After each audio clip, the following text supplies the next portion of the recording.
mantan pejabat pajak Kementerian Keuangan Rafael Alun Trisambodo usai menjalani sidang dakwaan. Rafael didakwa menerima gratifikasi senilai 16, miliar rupiah dan pencucian uang hingga 111 miliar rupiah. Menurut jaksa, penerimaan gratifikasi itu melalui sejumlah perusahaan yang terafiliasi dengan Rafael dan istrinya secara bertahap sejak 2002 hingga 2013. Selain menerima gratifikasi, Rafael Alun juga didakwa terlibat pencucian uang dengan menempatkan harta hasil tindak pidana ke pihak lain yang totalnya mencapai 111 miliar rupiah. Bahwa terdakwa bersama-sama dengan Ernie Meketorondek secara bertahap sejak tanggal 15 Mei 2002 sampai dengan bulan Maret 2013 telah menerima gratifikasi berupa uang seluruhnya sejumlah 16 miliar 644 juta 806.137 rupiah melalui PT Arme, PT Cubes Consulting, PT Cahya Kalbar, dan PT Krishna Bali International Cargo. Bersama istrinya Ernie Meketorondek, Rafael Alun membentuk 4 perusahaan jasa yang kemudian menjadi konsultan pajak. 4 perusahaan itulah yang digunakan Rafael Alun dan istri untuk memberikan jasa konsultasi pajak. KPK mencatat, dari PT Arme saja ada 62 perusahaan yang menggunakan jasa Rafael Alun. Mereka kemudian menerima gratifikasi dan ditempatkan dalam bentuk harta lain seperti bangunan, tanah, dan kendaraan, menaruh di kotak deposit serta dialihkan ke rekening pihak lain. Dari 4 perusahaan itu, KPK mengungkap Rafael Alun menerima gratifikasi uang 27,8 miliar rupiah. Namun yang khusus diterima bersama istrinya 16,6 miliar rupiah. Adapun dari tindak pidana pencucian uang, KPK menemukan Rafael Alun menempatkan harta dalam berbagai bentuk sebesar 111 miliar rupiah. Atas dakwaan jaksa penuntut umum KPK, tim nasihat hukum Rafael Alun mencatat beberapa poin penting untuk eksepsi yang akan disampaikan pada persidangan pekan depan. Kami sudah mempelajari dan sudah mendengarkan juga surat dakwaan yang telah disampaikan oleh JPU. Kami mencatat ada beberapa poin penting yang akan kami bahas dan akan kami sampaikan juga dalam eksepsi. Di mana tadi juga sudah dijelaskan oleh Majelis Hakim bahwa eksepsi ini hanya terbatas pada formil. Ketua KPK Firly Bahuri menyatakan akan mendalami terlebih dahulu keterlibatan istri Rafael Alun Trisambodo, Ernie Meketorondek, dalam kasus gratifikasi dan pencucian uang. Apabila ditemukan bukti tindak pidana korupsi pada istri Rafael, maka KPK akan melakukan penyidikan lebih lanjut. Informasi itu perlu kita tindak lanjutkan, kita dalami. Yang pertama adalah tentu kita lakukan penyelidikan untuk menemukan apakah itu betul telah terjadi suatu peristiwa dan peristiwa itu adalah peristiwa tindak pidana korupsi. Kalau betul maka kita lakukan penyidikan. Karena penyidikan inilah nanti kita akan menemukan, mengumpulkan keterangan para saksi dan juga bukti-bukti sehingga bisa membuat terang suatu perkara apakah betul seseorang itu bisa dimintai pertanggungjawaban pidana. Tak hanya pencucian uang yang diduga dilakukan Rafael bersama istri. Dalam persidangan, nama Mario Dandi yaitu putra Rafael juga terseret dalam perkara ini. Jaksa menyebut Mario menggunakan hasil korupsi sang ayah untuk membeli mobil mewah. Sidang selanjutnya beragendakan pembacaan pembelaan tim penasihat hukum Rafael Alun atas dakwaan jaksa. Tim Liputan, Kompas TV. Ya, saudara, mantan pejabat Kementerian Keuangan Rafael Alun Trisambodo diduga menerima gratifikasi sekaligus melakukan tindak pidana pencucian uang atas sejumlah harta yang ia miliki. Siasat gratifikasi dan pencucian uang yang Rafael lakukan kemudian dimasukkan dalam bentuk aset dan investasi. Bagaimana sebenarnya mendeteksi segala tindak gratifikasi sekaligus pencucian uang yang dilakukan pejabat seperti Rafael? Dan bagaimana sebenarnya pengawasan terhadap sejumlah harta yang dimiliki? Kita akan bahas dalam dialog Sapa Indonesia pagi hari ini. Ada sejumlah narasumber yang akan membantu kami untuk menjelaskan peristiwa kemarin dari sidang perdana Rafael Alun. Hadir secara daring untuk Sapa Indonesia pagi, pimpinan KPK periode 2015-2019, Saud Situmorang, peneliti dari Pukat UGM, Zainur Rohman, pakar hukum tindak pidana pencucian uang, Yenti Ganarsi. Selamat pagi Mbak Yenti, Mas Zainur, Pak Saud. Salam sehat. Selamat pagi, Mas Bayu. Ya, sekali lagi kayaknya kita berempat ini kembali kemudian hadir. Artinya ini bukan yang pertama, tapi peristiwa kemarin adalah sidang perdana. Saya menyebutnya mungkin ini salah satu sidang dengan kasus TPPU yang menjadi sorotan dan mudah-mudahan nanti bisa kita kawal terus. Mas Zainur, dari deteksi yang kemudian dilakukan dan dihadirkan, ini luar biasa. Di dalam persidangan kemarin, tindak pidana pencucian uangnya 111 miliar, gratifikasinya 16,6 miliar.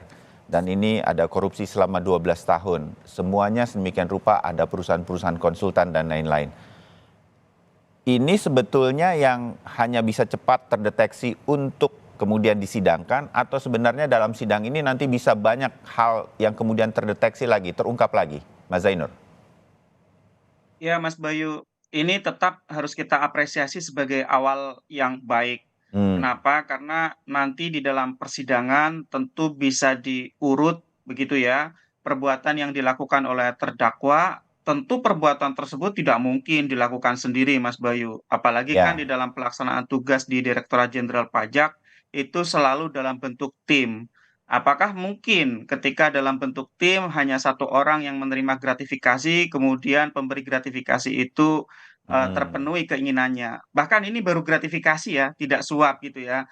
ya, Kenapa? Karena mungkin penyidik merasa kalau suap itu harus ketemu nih meeting of mind-nya, kesamaan maksud antara pemberi dan penerimanya. Nah, setidak-tidaknya dengan gratifikasi pun menurut saya ini merupakan satu awal langkah yang baik.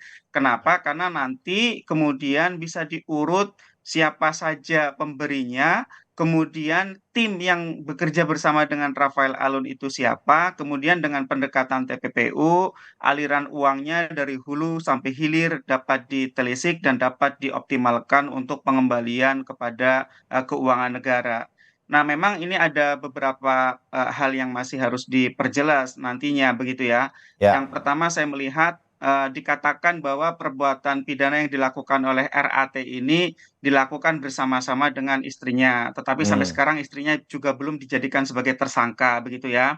Ya. Yang kedua, ini menggunakan instrumen perusahaan ya, bahwa Rafael Alun ini membentuk beberapa perusahaan yang digunakan untuk menerima gratifikasi, kemudian mencuci uangnya seakan-akan berasal dari perolehan yang sah. Nah, perusahaan ini sendiri pun juga belum ada yang disentuh oleh RAT.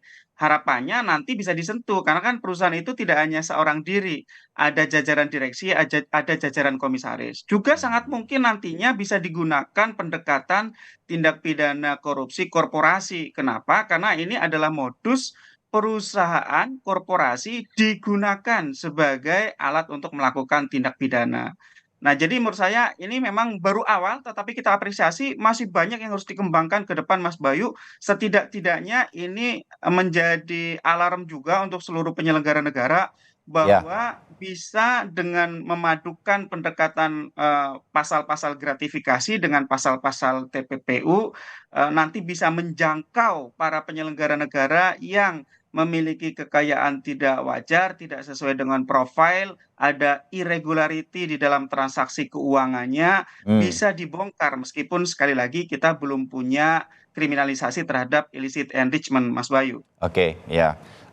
Terbayang bagaimana kemudian dari sidang ini seharusnya bisa mengalir ke berbagai telusur lain begitu ya, Mas Zainur. Saya ke Pak Saud. Pak Saud yang kemarin mengemukasi dan kemudian menjadi perhatian publik, saya rasa juga diangkat oleh beberapa media termasuk Harian Kompas di halaman 15 hari ini, bahwa nama istri Rafael Alun ikut disebut dalam dakwaan beberapa kali, jelas ikut semacam, bahasa saya sebagai orang awam begitu, ikut terlibat dalam melakukan gratifikasi, juga korupsi, dan mungkin juga tindak pidana pencucian uang ya, karena belum sampai ke sana begitu. Seperti Mas Zainur katakan, ini kan pasti, saya yakin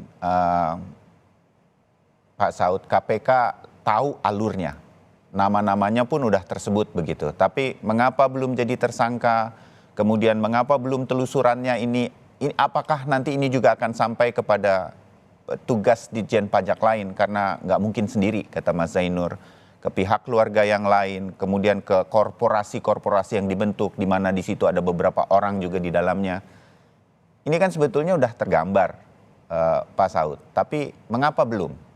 Kenapa KPK menahan diri sampai di Rafael saja sementara ini, Pak Saud? Ya, itu yang dalam banyak kesempatan ketika saya masih di dalam dulu tuh, kalau ada laporan sifatnya gratifikasi, saya selalu minta direkturnya ngejar, kenapa dia ngasih itu. Ini kan sekarang kenanya ke pasal gratifikasi nih. Nah, kalau gratifikasi yang dikenakan ya pemberinya bisa diperdebatkan beberapa hari itu. Ini kan sebenarnya bukan gratifikasi, ini suap atau pemerasan sebenarnya. Kan gitu. Jadi sekali lagi coba deh lihat kronologisnya dari awal, kronologis untuk apa perusahaan itu didirikan dan kenapa mesti masuk lewat perusahaan keluarga itu. Itu kan sudah jelas, itu kan niatnya bukan gratifikasi. Kalau Ya, gratifikasi itu ya pasif, dia diem, terus dikasih diem, nggak laporin gitu kan gitu ya. jadi kurang tepat menurut Pak Saud Saya bilang, gratifikasi ini. gimana Mas? Kurang tepat kalau kemudian pasal yang digunakan gratifikasi di persidangan kali ini. Oh iya dong, itu kan sudah nanti Bu Yanti ngejelasin itu. Pencucian uang beda lagi kan. Ya, Saya gini loh, kalau kita lihat kronologisnya begitu panjang, itu angkanya aja kita curiga bener. Masa sih sekian tahun itu cuma segitu gitu ya, cuma 3 company kan gitu ya. Terus company-nya juga sebagai pemberi karena karena gratifikasi bukan pasal yang lain yang digunakan gitu. Jadi maksud saya sampai hari ini kita jadi skeptik juga ya. Jadi ini kayaknya nggak ada efek jerah gitu. Oke lah orang bilang sekarang masyarakat mulai skeptik juga. Pemiskinan itu bahkan mereka udah nggak percaya. Sekarang kan politisi banyak bicara pemiskinan tuh. Mereka udah nggak percaya, udah sekarang bicara pasal 2 itu kalau bisa dibuktikan hukuman mati atau kalau mungkin undang-undang tipikornya diperbaiki lagi kemudian bisa lebih keras lagi gitu. Maksud saya ketika kemudian ini tidak ada perubahan di dalam cara kita menangani kasus ini, yaitu sangat tidak progresif sama sekali ya, sangat normatif sama sekali ya. Lihat statementnya tadi pimpinannya itu kan sangat normatif tuh ngomongnya itu kayak gimana gitu cara ngomongnya, sehingga kemudian kita jadi tidak yakin betul bahwa ini nanti akan berefek jerah secara keseluruhan, sehingga kemudian angka-angka 349 itu nggak akan pernah muncul lagi itu. Jadi ini kan baru satu dari sekian ribu petugas pajak yang di paling depan yang banyak sekali warnanya, ya kan? Bahkan ya, kalau Bu Sri Mulyani dibilang kenapa kok jadi rakyat kecil dipajakin, dia akan memberi jawaban, oh enggak, rakyat kecil juga kita kasih sejumlah fasilitas-fasilitas. Oke, itu udah benar gitu. Tapi secara keseluruhan kementerian untuk kemudian sama-sama bekerja sama dengan KPK untuk belajar dari kasus ini secara tuntas, mendalami perilaku-perilaku transaksional mereka di bawah, tidak akan ada upaya maksimal kalau penegakan hukumnya masih normatif-normatif kayak begini gitu. Pada bagian lain, ya sudah, ini kalau memang kita masih bicara gratis, ya kita bisa bayangkan nanti yang lain-lain pasti gratifikasi, nanti kembaliin uangnya gitu, walaupun jumlahnya kita sangat curiga kok cuma segitu gitu ya. Ini sisi lain dari kasus ya, ini gitu. ya. Terima kasih Pak Saud. Kita jadi dapat sisi yang menggambarkan bahwa kasus ini belum sepenuhnya karena 12 tahun sebetulnya bisa saja lebih daripada ini begitu, terutama di sisi KPK di mana Pak Saud pernah di dalamnya. Mbak Yanti, Anda punya analisa berkaitan dengan Mas Zainur tetap mengapresiasi hal ini, walaupun saya yakin punya catatan juga Pukat UGM begitu. Mbak Yanti, banyak kasus TPPU kan kemudian tidak terungkap, saya menyebutnya apa ya, sebagaimana mestinya. Dan kemudian jadi normatif, ya sekedar di sidang dan kemudian publik diharap bisa kemudian puas. Tapi saya setuju dengan Pak Saud, bagaimana agar ini bisa sampai ke akar-akarnya. Karena kalau itu terjadi, bisa jadi bukan hanya satu nama Rafael Alun dan keluarganya, ini bisa banyak sekali hal yang kemudian bisa terungkap begitu. Kita bisa optimis ke arah sana, Mbak Yanti? Ya, kita optimis ya, adalah optimisnya di pas awal. Tapi itu juga ya Pak Mas Zainur, Anda mengatakan memberikan apresiasi, yang nggak usah terlalu apresiasi, memang tugasnya gitu ya. Ini juga penting ya, karena apa? Ini hal-hal seperti ini itu yang kita biasakan menjadi seperti benar. Nanti berujung pada apa? Pengurangan atau peringanan terhadap calon terpidana ya, terdakwa adalah karena berjasa. Nah gitu. Nah ini ya, tugasnya. Kan tugas itu juga nggak free ya, udah dibayar kok. Ya itu biasa-biasa aja gitu. Kalau tidak melakukan baru nanti kita akan memberikan satu pengawasan gitu. Jadi nggak usah terlalu diapresiasi juga, biasa aja gitu. Karena memang sudah tugasnya. Itu. Nah, kemudian tadi Pak Saud lebih kepada teknis pasti ya, karena saya juga kan akademisi, belum tentu saya sepintar Pak Saud tuh dalam hal Ya, berbicara bisa gimana gitu ya. Tapi begini, ini gratifikasi, sudah terlanjur gratifikasi. Walaupun menerima gratifikasi, pidananya lebih berat ya Pak Saud ya. Tapi ada celahnya, yaitu yang memberikan gratifikasi menjadi seperti sulit. Tapi kalau dalam kasus ini bisa ditelusuri. Artinya gratifikasi itu pasti bisa dibuka lah strategisnya. Masa sih KPK yang sudah 20 tahunan ya Pak, pun nggak bisa gitu kan Pak. Banyak sekali penyidiknya kumpul di sana dan JPU-nya. Dia gratifikasi itu dari siapa? Melalui perusahaan yang dibangun. Seolah-olah kita tidak memberikan satu. Itu kan awalnya sebenarnya meeting of mind juga. Sebenarnya awalnya adalah awalnya juga adalah minta mau konsultasi kan gitu ya. Kemudian diarahkannya itu adalah kepada perusahaan lain yang sebenarnya dia juga BO lah, taruhlah begitu ya. Dia juga, artinya apa? Jadi ini pelaku ini tingkat kesengajaannya sangat tinggi. ya. Jadi ini modus yang biasa terjadi, begitu Bu Yenti ya? Sangat sempurna sejak awal, dia sudah bikin modus yang sangat strategis. Jangan ke saya, tapi saya bentuk itu dulu gitu kan. Jadi nanti perusahaan itu bukan saja sebagai membantu dalam gratifikasinya, tapi juga membantu dalam penampungan korupsi, hasil korupsi atau TPPU-nya gitu. Tapi yang memang agak aneh, yang tidak Pak Saud mungkin bisa bicara ke dalam, yang agak aneh itu, walaupun sudah di luar Pak, kok disebutkan bersama-sama yang menerima gratifikasi bersama-sama dengan istrinya atau anak gitu ya. Istri yang saya dengar berkali-kali. Tapi kok diperiksa aja sebagai tersangka tidak gitu ya. Calon tersangka. Ini aneh sekali. Artinya apa?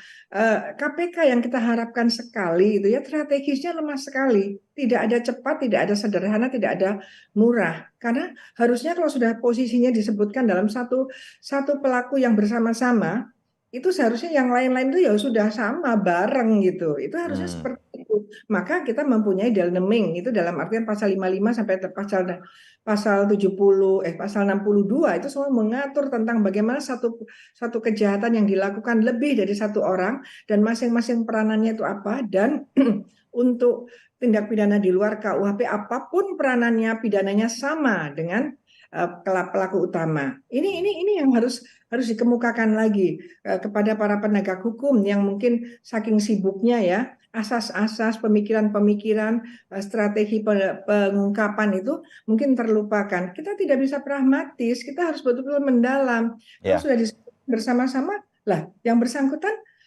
tersangka aja belum gitu ya. Ya kan aneh gitu, sangat aneh. Kalau bersama-sama terlepas mau dispitsing, dakwaannya mau dipisahkan ataupun tidak, itu akan lebih bagus. Itu tetap posisinya sama karena melakukannya sama, apalagi di antara mereka sudah meeting of mind, nah suami istri kok ya kan. Ini nggak mungkin, tidak mungkin yang bersangkutan tidak tahu dan lain sebagainya, apalagi dari 2002 sampai beberapa tahun ke depan. Ini juga menjadi satu pertanyaan bagi kita semua jadi ya Mbak Yenti ya.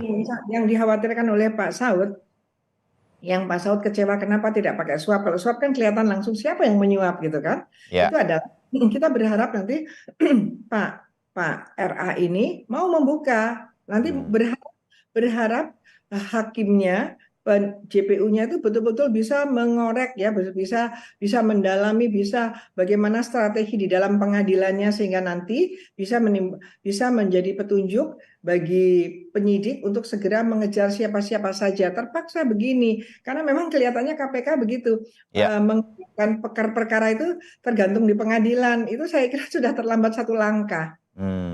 Baik, Mbak Yenti, terima kasih. Kita dapat poin-poinnya dari Mas Zainur juga Pak Saud berkaitan dengan sidang perdana terhadap Rafael Alun kemarin untuk TPPU dan juga gratifikasi. Ya, saudara, kami lanjutkan perbincangan kami pagi hari ini berkaitan dengan sidang perdana terhadap Rafael Alun Trisambodo yang pegawai Ditjen Pajak yang didakwa bersama-sama istrinya menerima gratifikasi dan terlibat pencucian uang. Masih ada Pak Saud Situmorang, mantan pimpinan KPK, Zainur Rohman dari Pukat UGM, dan Mbak Yenti Ganarsi, pakar hukum TPPU. Mas Zainur, mungkin Anda akan menanggapi nanti pernyataan-pernyataan dari Mbak Yenti terutama dan juga Bang Saud ya berkaitan dengan sidang perdana yang sudah dilakukan. Tapi kan ada harapan. Misalnya Mbak Yanti, tampaknya KPK berharap terbongkar di dalam pengadilan. Jaksa penuntut umumnya akan mencecar sedemikian rupa Rafael Alun sehingga semua akan terbongkar siapa saja yang nanti terlibat. Saya sih agak pesimis hal itu mungkin bisa terjadi di dalam persidangan. Tapi pesimis saya ini mungkin terjadi, mungkin saja pupus atau tidak, Bang Zainur, di dalam persidangan. Kita akan melihat sesuatu yang nanti akan betul-betul mengungkap banyak hal. Telusuran ini bisa sampai ke Ditjen Pajak, ada siapa lagi, karena nggak mungkin sendirian juga memuluskan seorang wajib pajak, bisa kemudian wajib pajaknya dimanipulasi sedemikian rupa begitu. Mas Zainur? Ya, Mas Bayu, di awal tadi saya sudah menyebut bahwa ini menggunakan pasal gratifikasi bukan pasal suap ya, dan Pak Saud Ya, memang mempersoalkan itu gitu ya. Nah, mungkin sih kalau dilihat dari perspektif penyidik, saya mungkin menduga-duga mereka akan beralasan karena jangka waktu terjadinya tindak pidana sudah cukup lama gitu ya. hmm, Meskipun saya percaya itu tidak bisa jadi alasan. Alat bukti itu bisa dicari, bisa dikumpulkan, apalagi pasti ada apa namanya, rekam jejak dari sisi digital, bisa dengan digital forensik begitu ya.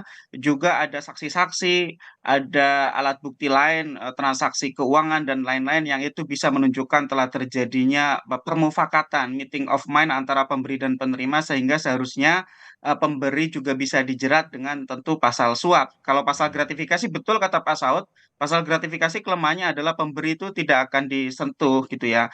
Nah, kita berharap nanti ya di dalam persidangan hakimnya gitu ya. Tadi meskipun Bu Yanti nggak sepakat kalau apa-apa harus dibebankan di persidangan, harusnya itu sudah harus ada di dalam dakwaan. Nah, tetapi desain oleh KPK itu memang diarahkan untuk pasal gratifikasi. Nah, harapan kita ya meskipun pasalnya gratifikasi, majelis hakim tetap mau untuk membongkar begitu ya, siapa-siapa pemberi dari gratifikasi Rafael Alun ini juga dalam konteks kepentingan untuk kepentingan pajak yang apa gitu ya, sehingga nanti bisa hmm, terbongkar semua. Yang kedua tentu adalah rekan-rekan RAT di dalam timnya. Ya kita tidak merasa akan ada keadilan kalau hanya RAT-nya saja yang dijerat, sedangkan rekan-rekan lainnya yang bersama-sama melakukan tindak pidana tidak dijerat gitu ya. Nah, kenapa? Karena tidak mungkin sekali lagi di dalam Direktorat Jenderal Pajak itu selalu dalam bentuk kerja tim, juga ada leveling otorisasi. Nah, ketika perbuatan itu sangat besar nilai gratifikasinya, tidak mungkin hanya satu orang pelakunya, sehingga nanti di dalam persidangan juga harapannya pelaku-pelaku lain dalam kasusnya RAT ya, itu juga bisa ikut dibongkar. Yang ketiga tentu adalah istri RAT. Saya setuju dengan pernyataan Pak Saud dan Bu Yanti. Orang ini dengan pasal 55, pasal penyertaan, kenapa tidak sejak awal ditersangkakan dan kemudian apa namanya secara bersama-sama dilakukan persidangan kepada yang bersangkutan. hmm. Nah, memang sempat menjadi pertanyaan ya, Mas Bayu ya, Ya, kenapa sampai hari ini istrinya itu jadi RAT pertanyaan. ini ya, nah memang ini, kenapa sih ikut menjadi apa namanya, ikut bersama-sama menerima gratifikasi ya karena posisinya sebagai komisaris perusahaan-perusahaan itu, Hmm, Mas Bayu. ya, Kalau dalam TPUPU-nya jelas gitu ya, TPPU bersama-sama jelas gitu. Nah, selanjutnya Mas Bayu yang tadi saya juga sebut, korporasi-korporasinya RAT ini juga harus dijerat dengan tindak pidana korupsi menggunakan pendekatan korporasi itu. hmm, Nah, itu dari sisi case-nya RAT. Saya ingin melanjutkan pembahasan dari sisi sistemnya, Mas Bayu. ya, Kasus ini muncul bukan karena case building oleh KPK. Ini kasus tidak sengaja ditemukan oleh netizen karena penganiayaan yang dilakukan oleh anaknya RAT. iya, Kita berterima kasih kepada netizen. Tapi kan negara tidak bisa mengandalkan netizen terus-menerus, Mas Bayu. Sehingga sekali lagi ini harus jadi pintu masuk untuk membenahi LHKPN. hmm, Betul bahwa Undang-Undang 2899 tidak memberi sanksi, tetapi setidak-tidaknya dengan apa yang sekarang ada, harusnya jika ada irregularity, maka ditindaklanjuti dengan penyelidikan, Mas Bayu. oke. Nah, sampai sejauh ini kita tidak dengar dari KPK bahwa KPK menggunakan LHKPN sebagai basis untuk menelisik lebih jauh tindak pidana yang kemungkinan dilakukan oleh para penyelenggara negara gitu ya.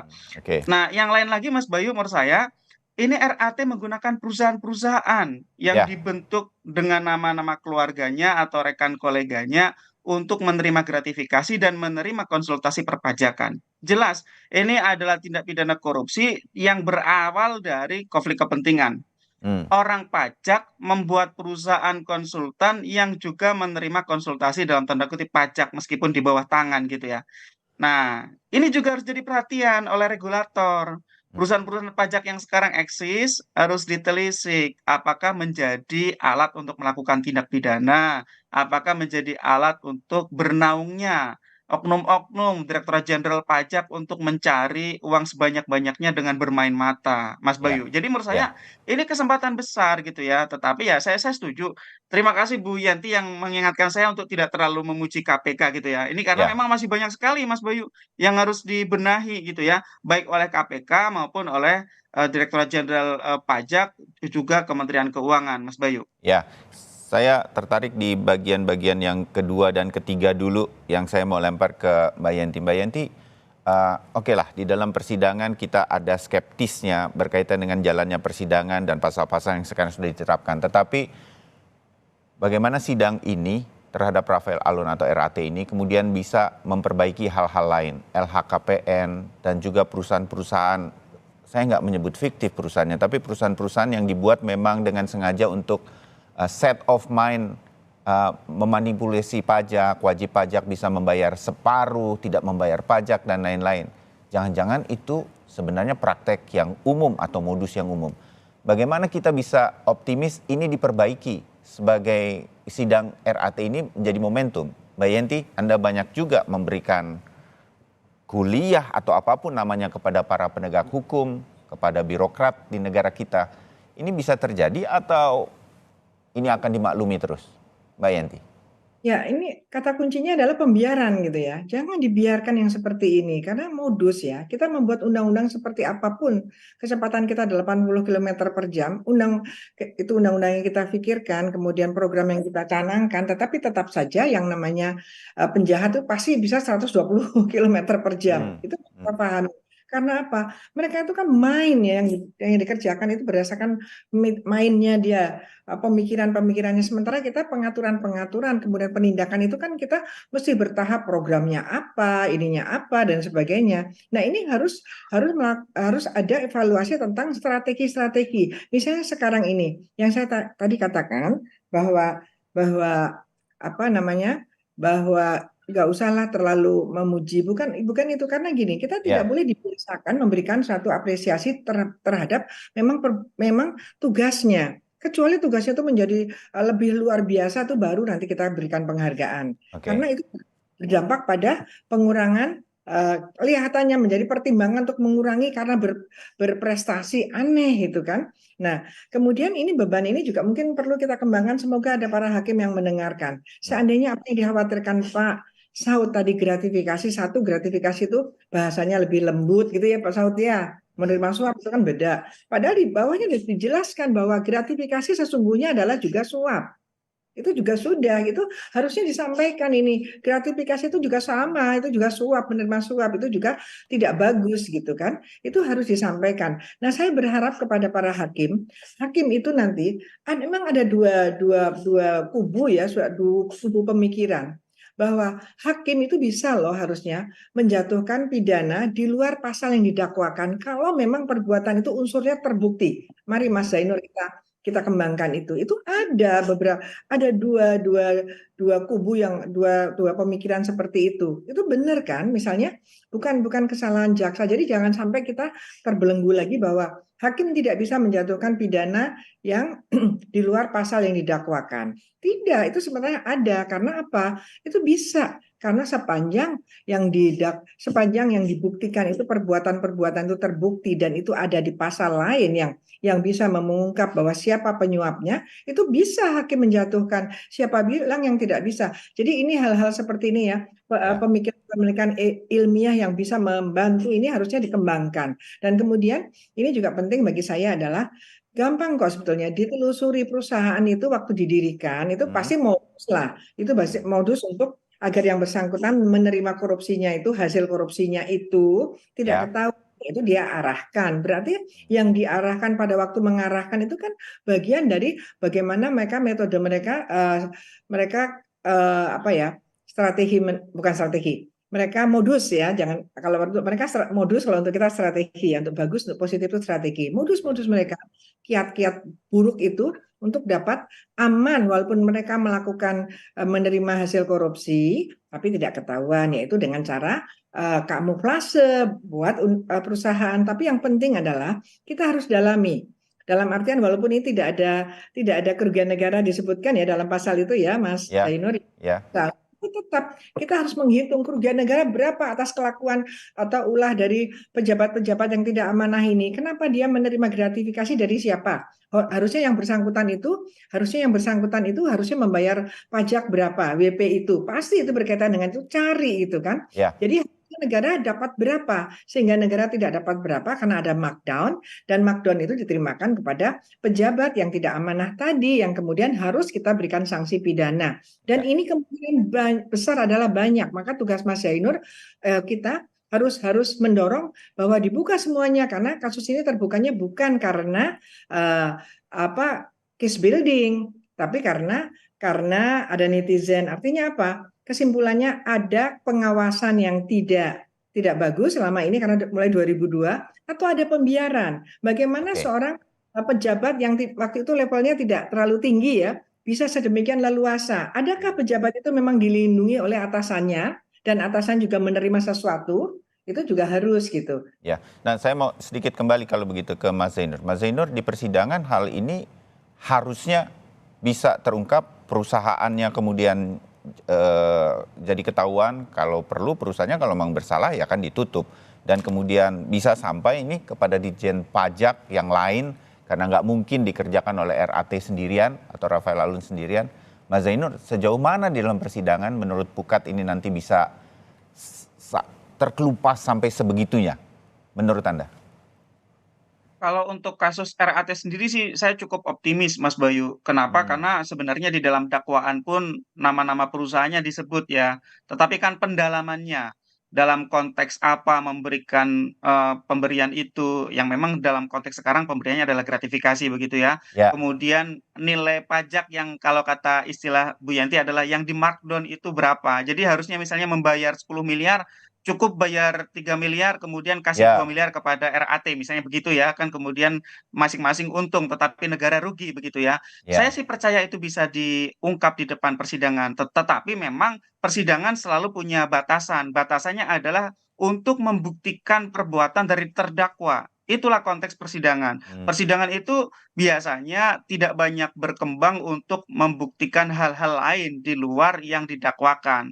Nah, meskipun itu sebenarnya terbuka saja kalau majelis hakimnya mau. Bahkan majelis hakim bisa memberi petunjuk kepada jaksa agar pihak-pihak tertentu seperti saksi-saksi itu bisa ditindaklanjuti secara hukum untuk dilakukan penyidikan. Bahkan itu bisa sebenarnya diperintahkan oleh oleh hakim kepada jaksa penuntut umum. Tetapi memang inti dari persidangan itu adalah untuk membuktikan dakwaan ataupun juga melakukan pembelaan terhadap dakwaan yang didakwakan kepada terdakwa gitu. Nah, tetapi memang kalau kita lihat tadi dari konstruksi perkara yang didakwakan kepada RAT itu tergambar jelas bahwa ini perbuatan bukan perbuatan sendiri kok. Ini perbuatan bersama-sama dengan banyak pihak begitu ya. Tetapi sekali lagi masih dilokalisir di RAT. Nah, sejauh ini belum ada keterangan secara jelas dari internal Kementerian Keuangan untuk ikut membantu menyodorkan kepada para penegak hukum maupun dari KPK sendiri untuk mengungkap yang lain-lain. Kita masih melihat pada kasus RAT dan juga mungkin kasus di Bea Cukai. Tetapi kita masih berharap bahwa ini kesempatan yang sangat baik ketika perhatian publik juga masih ada begitu ya, meskipun sudah mulai luntur, tetapi ini adalah satu momentum untuk melakukan perbaikan pembenahan kepada aparat penegak hukum dan juga aparat pajak. Kenapa? Karena pajak adalah sumber utama penerimaan negara yang memberikan darah segar untuk kepentingan pembangunan. Kalau pajaknya dikorupsi oleh para petugas pajak, maka kekurangan darah lah itu pembangunan, sehingga kesejahteraan rakyat akan sulit diwujudkan. Jadi memang korupsi di bidang perpajakan ini sangat bahaya, Mas Bayu, karena ini adalah satu sektor yang sangat penting untuk pembangunan dan ini memang sektor yang sangat rawan. Kenapa? Karena rawan main mata antara wajib pajak dengan petugas pajak, Sehingga ini menjadi momentum tidak hanya secara pidana, tetapi juga pembenahan secara menyeluruh di sektor perpajakan, seperti juga menertibkan Ya, internal Direktorat Jenderal Pajak dan perusahaan-perusahaan konsultan pajak, Mas Bayu. ya, Karena perusahaan-perusahaan itu memang disinyalir selama ini main mata kok dengan orang-orang dalam, sehingga ya. kemudian Kita tadi titipkan Bu pesan Yanti ini ya. menyebut ada markdown itu. Ya, kita titipkan pesan ini di dalam perbincangan ini untuk kemudian diawasi. Saya sedikit saja untuk Pak Saud. Pak Saud, terkait penyebutan nama Erni, istri RAT, di dalam dakwaan Ketua KPK Firly Bahuri mengatakan ini, saya kutip sedikit dari Harian Kompas, KPK akan menindaklanjutinya, mendalami setiap informasi, yang memastikan KPK akan menyelidiki untuk menemukan peristiwa pidana korupsi. Apabila ditemukan peristiwa korupsi, KPK akan menyidiknya. Bukannya udah jelas ya, Pak Saud, menurut Anda? Ya itu makanya saya kalau sedikit agak kembali ke bawah ya, cara berpikir kita ini memang banyak salah gitu. Hmm. Katakan aja ketika seseorang mendirikan usaha dengan maksud yang seperti di akhirnya terkait dengan case ini gitu ya. Kalau di negara-negara yang sudah maju, yang memiliki apa yang disebut, ini kan persoalan dimulainya ini kan soal etik sebenarnya. Oh, oke. Etik nggak sih kamu kayak begitu? Itu dimulai. Nah, ketika etik itu nggak jalan, kalau ngambil Amerika itu kan mereka ada yang namanya Office of Government Ethics. Hmm. Nah, ini yang etik ini KPK nggak bisa masuk gitu loh. Ya. Jadi maksud saya gini, kalau kita bicara ini dilakukan 20 tahun ke belakang, yang tadi gitu di bagian depan Bu Yenti dan Mas Jainur sudah bilang bahwa ini nggak akan muncul kalau ada orang nggak nabokin gitu ya, anaknya nabokin orang. Itulah yang saya sebut kalau tadi Mas Bayu tanya, seperti apa sebenarnya keluarga bisa cawe-cawe di sini gitu ya.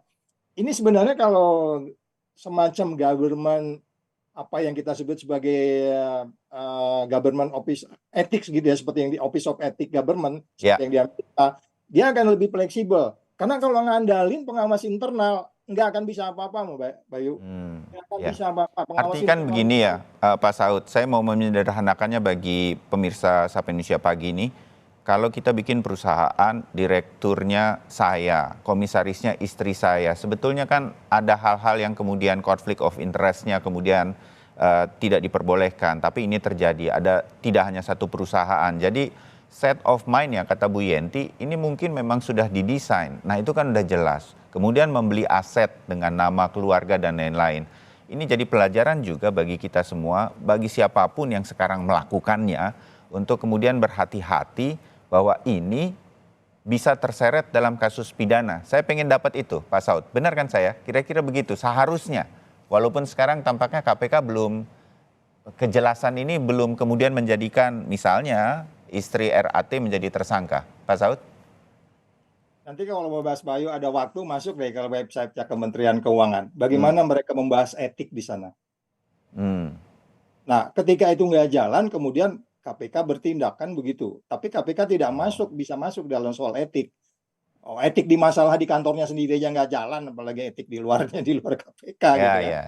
Maksud saya gini, kan pertanyaan Mas Bayu tadi itu, bahwa kalau kita memang mau ke depan, ini kan kita mau ke depan nih ceritanya. Ya. Hari ini kan tadi Mas Jainur udah sebut bahwa tax ratio kita itu kan 10%. 10% Mas Bayu itu jatuh di periode ini. Itu kalau negara lain sudah mencapai 30%. Kenapa ini 10%? Kita kan tanda tanya, ada banyak di belakang ini mosek-mosek yang belum kita selesaikan. Jadi kalau tadi kita katakan bahwa kemudian kita memang hidup itu seharusnya APBN kita bisa sampai mendekati 80% pajak karena mengekonomi kita cukup besar sebenarnya. Nah ini kalau kita kembali ke pertanyaan tadi, ada orang yang diberi tugas, bahkan dia mengotori tempat kerja dia cari makan, itu aja tuh udah nggak etik banget gitu loh. Jadi kemudian kita berharap penegakan hukumnya kita lihat seperti yang sekarang. Oke, mungkin tadi ada pidana pencucian uang juga ya, saya dengar gitu Mbak Yanti kalau nggak salah, dikenakan pasal 3 juga. Tapi pasal 3 itu kan cuma 20 tahun terus kemudian kalau nggak salah itu sekitar 10 miliar rupiah gitu. Ini uang yang itu dia dikasih udah selesai, dia tinggal nunggu-nunggu aja gitu.